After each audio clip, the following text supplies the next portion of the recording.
New ইয়র্কের জ্যাকসনহাইটস থেকে আপনাদের সঙ্গে আছি আমি খালেদ মহিউদ্দিন। সরকারের ভিতরে সরকার, ক্ষমতার ভরকেন্দ্র সামরিক বাহিনী এবং সামরিক বাহিনীর সাথে সরকারের, জনগণের বা অন্যান্য রাজনৈতিক দলের সম্পর্ক, আন্তঃসম্পর্ক বা গোপন কোনো আতাত নিয়েও নানা ধরনের কথা চলছে। এইসব বিষয় নিয়ে কথা বলার জন্য, ক্ষমতার ভরকেন্দ্র নিয়ে কথা বলার জন্য এবং আরও যেসব বিষয়গুলি রয়েছে নিরাপত্তা নিয়ে কথা বলার জন্য আমরা আজ সঙ্গে রয়েছে আমাদের বিএনপির আন্তর্জাতিক বিষয়ক সম্পাদক ব্যারিস্টার রুমিন ফারহানা। ব্যারিস্টার রুমিন ফারহানা, আমাদের অনুষ্ঠানে স্বাগত জানাই। আপনি আমাদের সাথে যুক্ত হয়েছেন, সেজন্য আমাদের শুভেচ্ছা ও কৃতজ্ঞতা জানবেন। আমাদের সাথে আরও থাকছেন জনাব আসিফ মাহমুদ সজীব ভূঁইয়া, আমাদের যুব ক্রীড়া মন্ত্রণালয়ের পাশাপাশি যিনি স্থানীয় সরকার, পল্লী উন্নয়ন, সমবায় মন্ত্রণালয় সামলাচ্ছেন সেই উপদেষ্টা জনাব আসিফ মাহমুদ সজীব ভাই আজকে আমাদের অনুষ্ঠানের সঙ্গে আছেন। আর জনাব আসিফ মাহমুদ সজীব ভাই, আপনাকে আমাদের অনুষ্ঠানের পক্ষ থেকে, সবার পক্ষ থেকে স্বাগত জানাই। আপনি আমাদের সাথে যুক্ত হয়েছেন, সেজন্য আমাদের শুভেচ্ছা ও কৃতজ্ঞতা জানবেন। একটা বিষয়ে আমি একটু প্রথমে জানতে চাইবো, যে সেটি হলো আমাদের জন্য যদি একটু আপনি পরিষ্কার করতেন, যেমন রাজনৈতিক দলগুলোকে এখন আপনি ক্ষমতার কেন্দ্র বলতেছেন সরকার অনেকগুলি সিদ্ধান্ত আসলে রাজনৈতিক দলগুলোর বাইরে নিতে পারছে না, সেনাবাহিনীকেও আপনি একটা ক্ষমতার কেন্দ্র বলছেন। আমরা কি এরকম বলতে পারি, যেরকম আমরা আসলে মানে আমার কানে যেরকম করে কথা আসে, সেটা হচ্ছে যে এখন বাংলাদেশ সরকারের, অর্থাৎ আপনাদের সকল সিদ্ধান্ত নিয়ন্ত্রণ করছে বিএনপি? আমরা কি এরকমভাবে বলতে পারি যে আসলে জেনারেল ওয়াকারের পদবীর দিক দিয়ে তিনি আপনাদের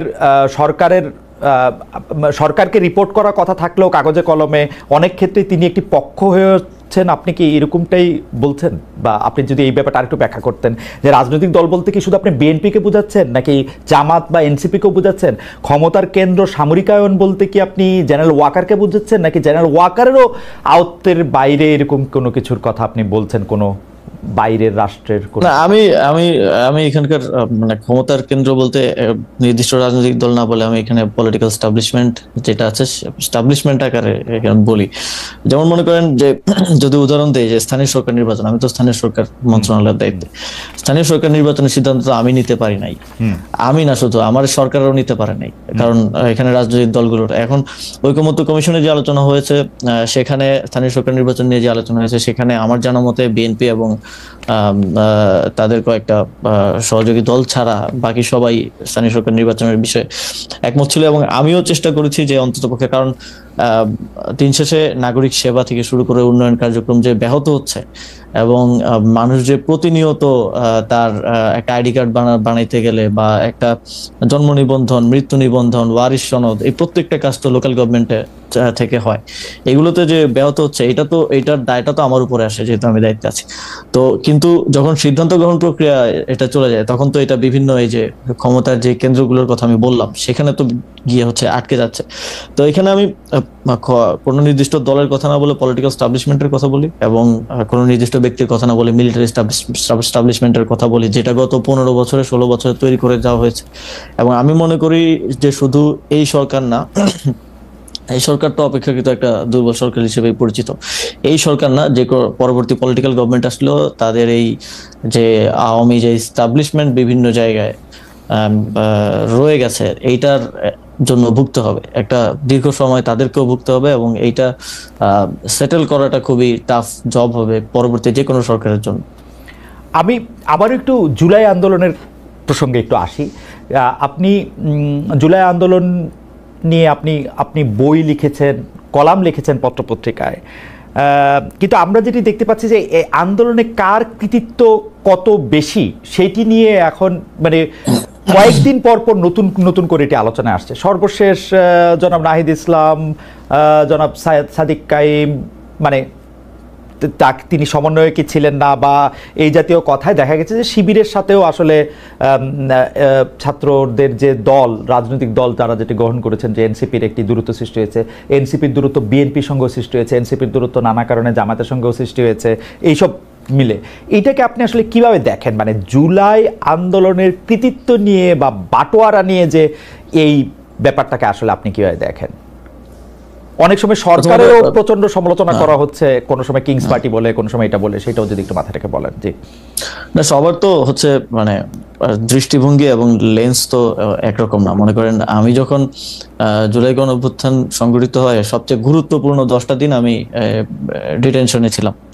তো ওই সময়ের স্টোরিটা আমিও আরেকজন থেকে আমার শুনতে হয়েছে বা পত্রপত্রিকায় বিভিন্ন জায়গায় আমার দেখতে হয়েছে। প্রথমত 19 জুলাই থেকে 24 জুলাই এবং পরবর্তীতে আবার 24 জুলাই পরে 2 দিন বাইরে ছিলাম, 26 জুলাই থেকে আবার 1 আগস্ট পর্যন্ত ডিটেনশনে থাকা লাগছে।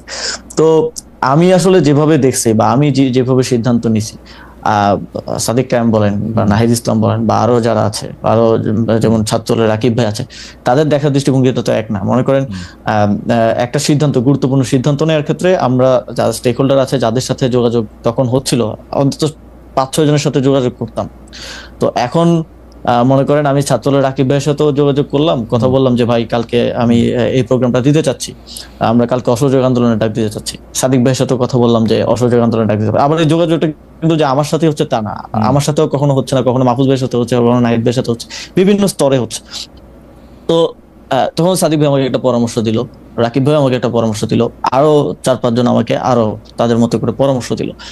এখন সাদিক ভাই যদি মনে করে যে আমি পরামর্শ দিছি বলেই এটা হয়েছে, এবং উনি বা ওনার দল যদি এটাই বলে সব জায়গায়, তো এইটা তো হচ্ছে মনে করেন যে যাদের সোশ্যাল মিডিয়া বা মিডিয়ায় ওইরকম স্টাবলিশমেন্ট আছে, যাদের ওই সক্ষমতা আছে, ওই লোকবল আছে, তারা তো তাদের ন্যারেটিভটা স্টাবলিশ করার চেষ্টা করে। আবার রাকিব ভাই একটা ন্যারেটিভ দিবেন, রাকিব ভাই বলবে না আমি দিছিলাম পরামর্শটা এই জন্য এটা হয়েছে। তো এই যে লেন্সটা তো এক এক দিক থেকে একরকম। অনেকে আছে, আরো অনেকে আছে যাদের সাথে আমাদের যোগাযোগ, তারা এটা বলেও না যে এই পরামর্শটা আমি দিছিলাম ওইটা। তো এই যে এখানে কানেক্টিং পয়েন্টটা সেন্ট্রালে আমরা ছিলাম। তো এই যে লেন্সটা ভিন্ন ভিন্ন এবং সবার অভিজ্ঞতাটা তো ভিন্ন ভিন্ন, তো সবাই তার অভিজ্ঞতাটাকে এস্টাবলিশ করার যে একটা প্রতিযোগিতা, এটার মধ্যেই নানা ডিসটরশন, কেউ একটু বাড়িয়ে বলা, কমিয়ে বলা, এইসব নিয়েই হচ্ছে এই বিতর্কটা আর কি। এইভাবেই আমি দেখি। আসিফ, একটা কথা একটু স্পষ্ট করে আমি একটু বলি যে আপনাদেরকে তো আমরা আসলে খেয়াল করছি জুলাই মাস থেকে, জুলাই 2024 থেকে খেয়াল করছি যে অনেকেই বলে থাকেন, এবং এটা আমি বিভিন্ন সময় বিভিন্ন প্রমাণও পেয়েছি যে সবচেয়ে বেশি সূক্ষ্মভাবে জিনিসগুলি বিবেচনা করতে পারেন আপনি, দ্রুত আপনি এটা বিবেচনা করতে পারেন এবং আপনার একটা মত থাকে। আপনি কি খেয়াল করতেন যে ধরেন আব্দুল কাদেরের যে ফেসবুকের যে স্ট্যাটাস পরপর যেগুলি দেওয়া হলো শিবিরের পক্ষ থেকে বা সাদিক কায়েম সাহেবের অনুসারীদের পক্ষ থেকে, এগুলির যেটা জবাব দেওয়া হলো, পরবর্তী প্রেক্ষিতে নাহিদ সাহেব যেগুলির আবার জবাব দিলেন, আবার ধরেন 5 আগস্টের স্মরণের অনুষ্ঠানে আপনাদের গুরুত্বপূর্ণ নেতারা যেভাবে কক্সবাজার গেলেন, আবার তাদেরকে যে শোকজ দেওয়া হলো, এই পুরোটা জিনিস এরকম মনে হয় না যে জুলাই আন্দোলনের, মানে আপনি লেন্স থেকে দেখা না দেখার কথা বলতেছিলেন, কিন্তু আপনার মনে হয় না যে জুলাই আন্দোলনের এক একটা গ্রুপ এক একজনের অনেক বড় শত্রুতে পরিণত হয়েছে? এইটা আপনার মনে হয় কিনা? দেখেন, ওই এখানে যাদের কথা বলছেন সবাই তো ইয়াং, এবং সবার বয়সই আমার মতে 30 বছরের নিচে। তো স্বাভাবিকভাবেই মানে এই বয়সের মানুষজনের মধ্যে খুব দ্রুত রিয়েক্ট করে ফেলার বা দ্রুত হচ্ছে এক ধরনের রক্ত গরম থাকার বিষয় আছে না, তো সেটার একটা রিফ্লেকশন এটা আমি মনে করি। তবে এইটা আমার মনে হয় যে ছোটখাটো বিষয়ে, বিভিন্ন স্বার্থগত বিষয় কিংবা কৃতিত্বের বিষয় হোক, কিংবা সামনে হয়তো ডাকসু আছে বা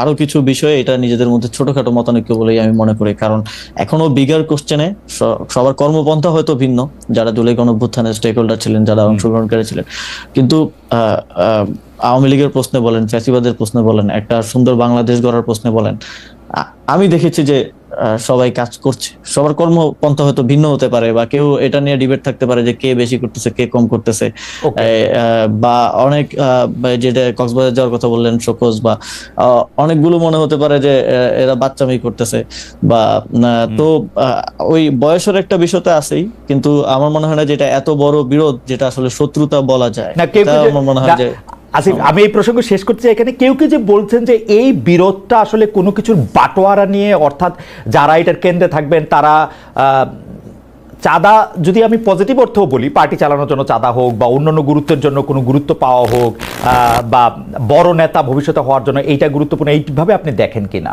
আপনি যেটা বললেন সেটা ঠিক আছে, বয়সের একটা, কিন্তু ওইভাবে দেখেন কিনা? এই বিষয়গুলো তো আছেই, মনে করেন সবার মধ্যেও তো একটা প্রতিযোগিতা আছে যে মনে করেন শিবির মনে করে বা জামাত মনে করে আমাদের এখান থেকে তরুণ নেতৃত্ব উঠে আসুক, তো আবার এনসিপি মনে করে যে এনসিপি মনে করতে পারে যে যেহেতু গণঅভ্যুত্থানের অধিকাংশ নেতাই এখানে, আমরাই গণঅভ্যুত্থানের একমাত্র মানে সবচেয়ে বড় স্টেক হোল্ডার। তো এইগুলো নিয়ে মতানৈক্য, মতের অমিল আছে এবং প্রতিদ্বন্দ্বিতাও হবে সামনে ছাত্র সংসদ নির্বাচন। টাকা পয়সা দিয়ে আছে কিনা সেটা একটু বলেন, যে একদম টাকা পয়সা দিয়ে আছে কিনা? আমার মনে হয় না, টাকা পয়সা আমি অন্তত অন্তত দেখি নাই এটা গুরুত্ব পাওয়া বা হচ্ছে কারো মনে হচ্ছে গ্রিভেন্স থাকে না যে আমার কথাটা বললো না, এই কথাটা বলতে গিয়ে কিন্তু আমি তো ওই ঐতিহাসিক প্রেক্ষাপটে ছিলাম, এই গ্রিভেন্স গুলো থেকেই বেশি এটা শুরুটাও হয়েছে এবং এটা দিন দিন বাড়ছে। তবে আমি মনে করি যে এই বিষয়গুলোতে আরো বেশি মানে যদি কমিউনিকেশন থাকে জুলাইয়ের বিভিন্ন পক্ষের মধ্যে, তাহলে আমার মনে হয় যে এই জিনিসগুলো জনসম্মুখে এরকম হাস্যকর পরিস্থিতিতে আসা থেকে আসলে ইয়া করা যায়, জনসম্মুখে হাস্যকর পরিস্থিতি। কিন্তু ঠিক আছে, আমি এই প্রসঙ্গে একটু অন্য প্রসঙ্গে যাই। অনেক সময় আপনার এবং জনাব মাহফুজ আলমের নিরপেক্ষতা নিয়ে প্রশ্ন ওঠে, কারণ আপনারা যেহেতু জুলাই আন্দোলনের সামনের দিককার মুখ এবং আপনাদের বাকি বন্ধুরা যেহেতু বাকি সহযোদ্ধারা, আমি এভাবে যদি বলি, বাকি সহযোদ্ধারা যেহেতু এখন একটি রাজনৈতিক দল করেছেন, আপনারা সেখানে যাবেন কবে, কেন যাচ্ছেন না, আসলে যাবেন কিনা, সেগুলো নিয়ে নানা রকম প্রশ্ন ওঠে। আমি সেইখান থেকে আসলে সরাসরি প্রশ্ন করতে চাই যে আপনার মানে মাহফুজ আলমের উত্তর তো মাহফুজ আলম, জনাব মাহফুজ আলমের সাথে দেখা হলে নিশ্চয়ই তিনি দিবেন, কিন্তু আপনার কাছে প্রশ্ন যে আপনি রাজনীতিতে কবে যাবেন, পদত্যাগ করবেন কিনা, সরকারে থাকবেন কিনা, সে ব্যাপারে সিদ্ধান্ত নিয়েছেন কিনা? অনেকেই বলে থাকেন যে আপনি হয়তো রাজনীতি করবেন, ভোটও করবেন, কিন্তু যতদিন পারা যাচ্ছে ততদিন আপনি আপনার সরকারি বাসভবনে বা সরকারি পদে থাকতে চান। মানে আপনি আমার খুবই প্রিয়, সেই জন্য বলি যে অনেকে বলে থাকে যে আপনি পতাকাবাহী গাড়িতে আরো কিছুদিন চড়বেন, তারপরে ইলেকশন যখন এগিয়ে আসবে তখন আপনি গিয়ে মানে দেখেন খালেদ ভাই, পতাকাবাহী গাড়ি বা এই বিষয়গুলো মানে এটা আমরা কখনো চাইও নাই বা এটার প্রতি আমাদের ওইরকম কোনো মোহ নাই। আমার দিক থেকে বিষয়টা হচ্ছে কিছু দায়িত্ব নিয়ে তো আমি এখানে আসছি এবং কিছু দায়িত্ব গণঅভ্যুত্থানের সময়, সেই সময়টাতে যখন সমন্বয়করা আমাদেরকে সিলেক্ট করে তখন থেকেই দেয়া যে এই সরকারকে জুলাই গণঅভ্যুত্থানের পক্ষে রাখা, পক্ষের ডিসিশন গুলো নেওয়ার ক্ষেত্রে প্রভাবিত করা এবং ভয়েসটা যাতে থাকে সেই জিনিসটা নিশ্চিত করার জন্য সরকারে আসা। তারপরেও যদিও অনেক অন্যান্য মিনিস্ট্রির দায়িত্ব আসছে, ফর্মাল দায়িত্ব আসছে, তো সেই জায়গা থেকে আমি মনে করি যে এখনো আমাদের কিছু কাজ বাকি আছে। একটা বড় মাইলফলক হচ্ছে এই যে ঘোষণাপত্রটা আমরা ইয়া করতে পারলাম, জুলাই ঘোষণাপত্রটা দেওয়া সম্ভব হলো। এখনো জুলাই সনদ বাকি আছে, জুলাই সনদের বাস্তবায়ন প্রক্রিয়া কি হবে এটা নিয়ে বিভিন্ন ধরনের মতানৈক্য, আমাদের যে ঐকমত্য কমিশনের বাস্তবায়নের বিষয় আছে এবং আমি মনে করি যে যেই দায়িত্ব নিয়ে এবং যাদের ম্যান্ডেট নিয়ে আমি এখানে এসেছি সেই অনেকগুলো দায়িত্বই আমাদের পালন করা বাকি রয়ে গেছে। তো সেই জায়গা থেকে যতটুকু সম্ভব সেই দায়িত্বগুলো শেষ করতে চাই, কারণ এটা একটা ঐতিহাসিক দায় হিসেবেও থেকে যাবে যদি আমি সেটা শেষ করে যেতে না পারি আমার জায়গা থেকে। তো সেটার জন্য আমরা আমাদের জায়গা থেকে কাজ করছি। তবে আমি নিজেও ব্যক্তিগতভাবে এটা মনে করি, এটা আমি আগেও বলেছি যখন বিভিন্ন সময় কথা উঠেছে, যে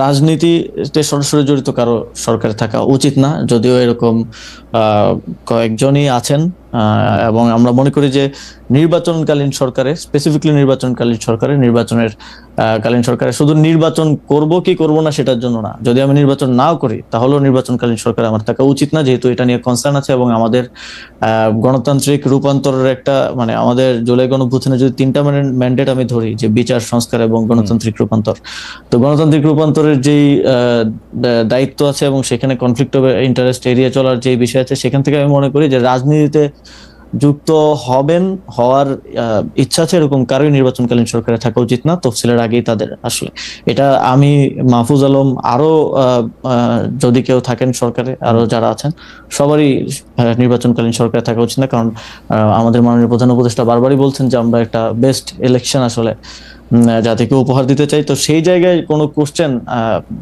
এবং কনফ্লিক্ট অফ ইন্টারেস্টের জায়গা যাতে না থাকে এটা নিশ্চিত করাটা আমি নিজের দায়িত্ব বলেও মনে করি। ওকে, তাহলে এখানে আবার দুইটা প্রশ্ন আছে, তার আগে শুধু এইটাই এই লাইনে জেনে নিতে যে আপনি বলতেছেন যার রাজনীতি করার ইচ্ছা আছে বা যারা রাজনীতি থাকবেন তিনি নির্বাচন করুক আর না করুক, নির্বাচনকালীন সরকারে থাকা উচিত। আপনার কি রাজনীতি করার ইচ্ছা আছে? অর্থাৎ দেশে এই যে জাতীয় সঙ্গীত, জাতীয় পতাকা, ৭১-এর স্বাধীনতার পক্ষে কথা বলা বা কারা তার সঙ্গী হবে, কারা জঙ্গি হবে, এই জিনিসগুলি কিন্তু ৭৮ সালের পর থেকে বিএনপির প্রতিষ্ঠার পর থেকে বিএনপি আসলে লিড করেছে, জাতিকে বিএনপি পথ দেখিয়েছে, বিএনপি ইনক্লুশন করেছে। বিএনপি আজকে যাদেরকে মুনাফেক বলে তাদের গাড়িতে জাতীয় পতাকা দিয়েছে। বিএনপি পলিটিক্যালি তাদের দীর্ঘদিনের পরীক্ষিত রাজনৈতিক নেতাদের বঞ্চিত করে জামাত নেতাদের হাতে ধানের শীষ তুলে দিয়েছে, জোট করে যা করার না তাও করেছে। এখন হঠাৎ করে জামাত এত খারাপ হয়ে গেল, আমি জনাব ইশাকের সাথে একদম একমত। যদি আজকে সিনারিওতে আওয়ামী লীগ থাকতো, ওর যদি জামাতকে লাগতো, তখন কিন্তু জামাত এত খারাপ হইতো না। বিএনপির এই রাজনীতিটাকে আপনি অনেক স্বার্থবাদী, মানে আপনি আপনাদের এই রাজনীতিটাকে অনেক স্বার্থবাদিতার রাজনীতি আপনি মনে করেন কিনা? দেখুন, বিএনপি ভোটের রাজনীতি করে, আওয়ামী লীগও ভোটের রাজনীতি করে। বাংলাদেশে এই ভোটের রাজনীতিতে, বাংলাদেশে নয় মানে সারা বিশ্বব্যাপী ভোটের রাজনীতিতে জোট একটা খুবই কমন একটা ফেনোমেনা, এবং সেই জোট গঠন আওয়ামী লীগও যেমন এক সময়ে জামাতের সঙ্গে যুগপৎ আন্দোলন করেছে, বিএনপিও সেভাবে জামাতের সঙ্গে 2001 সালে গিয়ে জোট করেছে। কিন্তু গত 15 বছর আমরা যেভাবে মুক্তিযুদ্ধের ইতিহাস বিকৃতি, সকল কৃতিত্ব একজনের হাতে দিয়ে দেওয়া, মুক্তিযোদ্ধার তালিকার মধ্যে হাজারে হাজারে ভুয়া মুক্তিযোদ্ধা ঢোকানো, কিংবা ধরুন একেবারে legal frame digital security act করে দিয়ে মুক্তিযুদ্ধের ব্যাপারে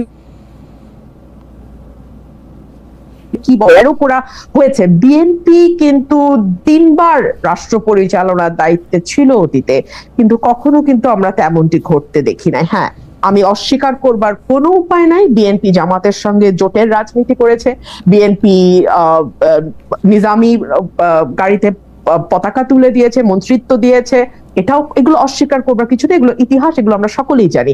তবে বাংলাদেশে রাজাকারের গাড়িতে প্রথম পতাকা আওয়ামী লীগ কিন্তু যখন তারা ক্ষমতায় এসেছিল 96 সালে, তখন কিন্তু তারা তুলে দিয়েছিল নুরু রাজাকারের গাড়িতে, আমার যদি নামটা যদি ভুল না করে থাকি, হ্যাঁ, তো তারা তুলে দিয়েছিল। সো একটা বিষয় বলেন। না, আমি কিছু বলতে চাইতেছি না, আমি শুধু মনে করাই দিতে চাচ্ছি যে মানে আমি এটা আওয়ামী লীগের আমলে বিএনপি নেতৃবৃন্দকে খুব বলতাম, সরি আওয়ামী লীগের নেতৃবৃন্দকে খুব বলতাম, কিছু হলে বিএনপি জামাতের দোষ দিত, তো তা আমি ওদেরকে মনে করাই দিতাম যে ভাই আপনি তো দল করেন আওয়ামী লীগ, বিএনপি জামাত কি করলো সেটার অনুসরণ কেন করেন? না না, আমি জাস্ট এটুকুই বলতে চাইছি যে দুটো দলই কিন্তু ভোটের রাজনীতিতে জোট করেছে, বিভিন্ন সময় বিভিন্ন দলের সঙ্গে জোট করেছে। আমি আজকে একটা খবরের দিকে আপনার একটু দৃষ্টি আকর্ষণ করি। বাংলা ৭৮-এর ইতিহাস পরিবর্তনের উদ্যোগ ইউনূস সরকারের, isn't it a very alarming news? এবং সেই নিউজটার ভেতরে যখন আপনি ঢুকবেন, আপনি দেখবেন সেখানে বলা হচ্ছে জামাতে ইসলামী আরো দুটো দল, হ্যাঁ, এই দুটো দল ইসলামপন্থী, তাদের ব্যাপারে ৭১-এর এই দল তিনটার নাম বাদ দিতে হবে ইতিহাস থেকে। পরবর্তীতে এই ব্যাপারে জামুকা জানতোই না, যখন জানতে পারলো তখন তাদের তীব্র প্রতিবাদের মুখে এইটুকু বলা হলো যে তৎকালীন জামাতে ইসলামী এবং অন্য দুটো ইসলামিক দলের আগে তৎকালীন শব্দটা বসিয়ে দেয়া হবে। তো আমি মাত্র কিছুক্ষণ আগে আমি নিউজটা দেখেছি, সো আমি আসলে পুরোটা পড়তে পারিনি। এই নিউজটার ভেতরে খুব পরিষ্কার বলে দেওয়া আছে যে মুক্তিযুদ্ধের ইতিহাস থেকে কিভাবে জামাতকে এবং জামাতের অ্যালাইড যে পলিটিক্যাল পার্টিগুলো ছিল সেই সময় তাদেরকে বাদ দেবার একটি চেষ্টা আমরা লক্ষ্য করছি। আপনি দেখুন, এই সরকারের আগে যে সরকারটি ছিল ইমিডিয়েটলি বিফোর আওয়ামী লীগের যে সরকার, তাদের ব্যাপারে আমি সংসদে দাঁড়িয়ে একবার বলেছিলাম যে বাংলাদেশের ইতিহাসে এত বেশি মুক্তিযুদ্ধের বিপক্ষের কোন শক্তি আওয়ামী লীগের মতন কোনোদিন ক্ষমতায় আসে নাই। বিকজ আওয়ামী লীগ যেটা করেছে, বাংলাদেশের মুক্তিযুদ্ধের যে মূল স্পিরিট, সাম্য, মানবিক মর্যাদা, সামাজিক ন্যায় বিচার এবং গণতন্ত্র, এই প্রতিটা জিনিসকে গত 15 বছরে তারা ধ্বংস করে দিয়েছে। আমি একটু আপনার সাথে শামিল হই এই ব্যাপারে, আমি আপনার সাথে সম্পূর্ণ একমত। আওয়ামী লীগ সবচেয়ে বেশি মুক্তিযুদ্ধের যে স্পিরিটটার কথা তারা বলেছে তার বিপক্ষে তার প্রতিটা অবস্থা ছিল, কি বলে প্রাতিষ্ঠানিক মানে প্রতিষ্ঠানগুলিকে ধ্বংস করা থেকে শুরু করে গণতন্ত্রকে বজায় না রাখা, মানে সমাজতন্ত্র নিশ্চিত না করা, ধর্মনিরপেক্ষতা, জাতীয়তাবাদের ক্ষেত্রেও তারা 10-এ 0 পেয়েছে। একদম। কিন্তু আপনি যদি একটু বিএনপি রাজনীতিটা যদি একটু বলেন একটু সুবিধা। দেখুন, বিএনপির হাত ধরে কিন্তু এই যে চতুর্থ সংশোধনী, যেটা বাংলাদেশের সংবিধানের মূল স্পিরিটটাকে নষ্ট করে দেয়, একদলীয় শাসন ব্যবস্থার দিকে নিয়ে যায়, আজীবন রাষ্ট্রপতি ঘোষণা করার দিকে নিয়ে যায়, সেই জায়গা থেকে বাংলাদেশকে মুক্ত কিন্তু বিএনপি করেছে। বাংলাদেশের সংসদীয় গণতন্ত্র সেটাও বিএনপির হাত ধরে এসছে। আমি একবারও বলছি না যে বিএনপির শাসন আমলে বাংলাদেশ বেহেশত ছিল, বাট তারপরেও তো রাজনীতির আলোচনা তুলনামূলকের ভিত্তিতেই হয় সব সময়। সো অন্য যে পলিটিক্যাল পার্টিগুলো ক্ষমতায় ছিল তার চেয়ে বিএনপির পারফরমেন্সের দিক থেকে যদি আপনি হিসাব করেন, কোনো দল পারফেক্ট না, কিন্তু তারপরেও যদি আপনি তুলনামূলক একটি চিত্র করেন, তাহলে বিএনপির সঙ্গে আমি খুবই বিনীতভাবে বলি অন্য কোনো রাজনৈতিক দলের কোনো তুলনাই হয় না। আপনি দেখুন, বিএনপি 31 দফা দেওয়ার আগে ভিশন 2030 দিয়েছিল, সেটা দিয়েছিল 2016 সালে দেশনেত্রী বেগম খালেদা জিয়া। খুব ইন্টারেস্টিং, বিএনপি অনেকগুলি সংস্কার প্রস্তাব করেছে, 31 দফা খুব ভালো, কিন্তু যেই বিএনপি বুঝতে পেরেছে তারা ক্ষমতার খুব কাছাকাছি এসছে, তখন সকল ধরনের সংস্কারের বিপক্ষে তারা একটা দাঁড়িয়ে গেছে, কারণ তারা বুঝতে পারতেছে যে তাদেরকে আওয়ামী লীগের মতো করেই দেশ শাসন করতে হবে। তাদেরকে আরেকজন মানে আমি কি বলবো, মানে শেখ হাসিনাকে আদর্শ মেনেই প্রধানমন্ত্রী হতে হবে। একদম না খালেদ ভাই, আমি আপনাকে খুবই বিনীতভাবে আমি আপনার সঙ্গে ডিফার করছি। আপনি একটু সময় দেন, আমি বলি কেন ডিফার করছি। আচ্ছা, বিএনপি যেটা বলেছে যে যেই সংস্কারগুলো মূল, যেমন প্রধানমন্ত্রী, রাষ্ট্রপতি, মন্ত্রী পরিষদের মধ্যে ক্ষমতার ভারসাম্য, এক ব্যক্তি পরপর দুইবারের বেশি প্রধানমন্ত্রী হতে না পারা, সংসদে আপার হাউস লোয়ার হাউসের প্রভিশন আনা, আর্টিকেল 70 সংশোধন করা, এই প্রতিটাই কিন্তু সাংবিধানিক সংস্কার। এবং সাংবিধানিক সংস্কার আর্টিকেল 142 অনুযায়ী একটা নির্বাচিত সংসদ ছাড়া, যেই সংসদে 2/3 মেজরিটির ভোট লাগবে, মানে টু থার্ড সংসদ সদস্যের ভোট লাগবে সংবিধানে কোনো পরিবর্তন বা সংস্কার আনতে। সো বিএনপি বলেছে যে যদি আগামীতে বিএনপি বা যেই দলের রাষ্ট্র ক্ষমতায় যায়, সংবিধান সংস্কার করার জন্য 2/3 মেজরিটি দরকার, তো সেই 2/3 মেজরিটি যদি তারা পায় তাহলে ডেফিনেটলি তারা এই সংস্কারগুলো করবে। বাট যে জায়গাটাতে আমি বলছিলাম যে 2016 সালে কিন্তু বিএনপি একটু যদি শেষ করেন যদি একটু শেষ করেন, তবে বিএনপির এই বক্তব্য আমার কাছে বিশ্বাস করার কোনো কারণ নাই। কারণ হচ্ছে যে বিএনপি বলছিল যে বিচার বিভাগকে আলাদা করবে, সেটা ব্যারিস্টার সৈয়দ ইশতিয়াক আহমেদের সময়, আপনার 2001 সালে আপনি মনে থাকবেন, তিনি আলাদা করতে চেয়েছিলেন, বিএনপি বলেছিল যে ক্ষমতা এসে করবে, 5 বছর কিন্তু করে নাই। আর এখন তো ওই সময় তো করবে বলে করে নাই, এখন করবে না বলতেছে, এখন কি আর করবে জীবনে? খালেদ ভাই, আমি শুধু বলবো যে সময়ই এই কথাগুলোর উত্তর দেবে। বিচার বিভাগ স্বাধীন করবে না, এটা কি বিএনপি একবারও বলেছে? স্বাধীন বিচার বিভাগ করবে বলছিল, তারপরেও করে নাই। এটা তো সংস্কার তো করবে না, মানে দুইবারে বেশি প্রধানমন্ত্রী থাকতে পারবে না, এটা করবে না বলছে বিএনপি, তাইলে কি আর করবে? ওইটা করবে বলছিল না, বেশি পারেন। আমি আপনাকে বলি, বিচার বিভাগ আলাদা করার ব্যাপারে সকল প্রস্তুতি ব্যারিস্টার সৈয়দ ইশতিয়াক আহমেদ আইন উপদেষ্টা হিসেবে নিয়ে রেখেছিলেন 2001 সালে। তখন এটি করতে চেয়েছিলেন, বিএনপির পক্ষ থেকে বলা হয়েছিল আমরা আসি, আমরা এটি করব। তারপরে 2001 থেকে 2006 সাল পর্যন্ত বিএনপি ক্ষমতায় ছিল, বিচার বিভাগ আলাদা হতে সময় লেগেছে আরেকটি তত্ত্বাবধায়ক সরকার আসা। তো সেটি তো তারা বলছিল যে তারা করবে, তাও 5 বছরে করে নাই। এই ক্ষেত্রে তারা বলতেছে যে দুইবারের বেশি প্রধানমন্ত্রী না থাকার যে অপশন, সেটা তারা কোনোদিন মানবে না। তো যেটা মানবে না, এটাকে আর কোনোদিন করবে না? এটা করবে না। কেন করবে না আমি সেটা আপনাকে বলি। বলেছে বিএনপি এটুকু বলেছে যে পরপর দুবারের বেশি, মানে থার্ড টার্মে সে প্রধানমন্ত্রী হতে পারবে না, এটা বলেছে। আচ্ছা, আপনি আমাকে দেখান তো ওয়েস্টমিনিস্টার ডেমোক্রেসি যে দেশগুলো আছে, হ্যাঁ, সেখানে কি একটা দল তারা আগে থেকে বলে যে না, পরপর দুবারের বেশি আমরা একজনকে প্রধানমন্ত্রী করব না, বা আমরা পরপর 3 বারের বেশি একজনকে করব না, বা একবারের বেশি একজনকে করব না? এটা তো দলের নিজস্ব সিদ্ধান্ত যে তারা কাকে প্রধানমন্ত্রী করবে, কাকে প্রধানমন্ত্রী করবে না। এই স্বাধীনতাটুকুকে আমরা দলকে দিব না? হ্যাঁ, দিব। বেঁচে পারে না। আমি আপনার কাছে আবার আসবো, জনাব ইশাককে একটু শুনে আসি। শুধু আমি একটু এটা বলে রাখি, দলের কোনো সিদ্ধান্ত নেওয়ার ক্ষমতা নাই দলের টপকে চেঞ্জ করার। আমরা গত 40 বছরে তাই দেখছি। ওয়েস্টমিনিস্টারের উদাহরণ আপনি দিলেন, ওয়েস্টমিনিস্টার ডেমোক্রেসি বাংলাদেশে আইসা ওই যে, মানে আমি কি বলবো, পথিক তুমি পথ হারাই আছো, আমরা নামে বলি আর কি। যে মানে মানে ওয়েস্টমিনস্টার ডেমোক্রেসি বাংলাদেশে এসে একটা ডিফারেন্ট ডেমোক্রেসি, এটা আসলে আমাদের স্টাইল। আমি একটু জনাব ইশাকের কাছে না আপনার কাছে আসি, আমি বেঁচে ফারানা, আপনি এই বিষয়ে একটু নতুন করে একটু বলবেন। জনাব ইশাক, আমরা আজকে ডেইলি স্টার সম্পাদক জনাব মাহফুজা নামের একটি কলাম প্রকাশিত হতে দেখি, সেখানে তিনি লিখছেন সম্প্রতি কি বাংলাদেশে এমন কিছু ঘটেছে যার কারণে আমাদের এই বিশ্বাস জোরদার হবে যে আমরা গণতন্ত্রের পথে এগোচ্ছি, সামাজিক যোগাযোগ মাধ্যম ব্যবহার করে জোর খাটিয়ে সরকারকে হুমকি দিয়ে, আলটিমেটাম দিয়ে এবং আরও বিভিন্ন উপায়ে সরকারকে নতি স্বীকারে যারা বাধ্য করছে তাদের কথা বাদ দিলে বর্তমান শাসন প্রক্রিয়া এমন কিছু কি রয়েছে যেখানে সাধারণ মানুষের মতামত প্রতিফলিত হচ্ছে? জনাব ইশাক, আপনার মন্তব্য আমরা একটু শুনতে চাই। আরও দু একটা বিষয় আপনার কাছে জানার আছে।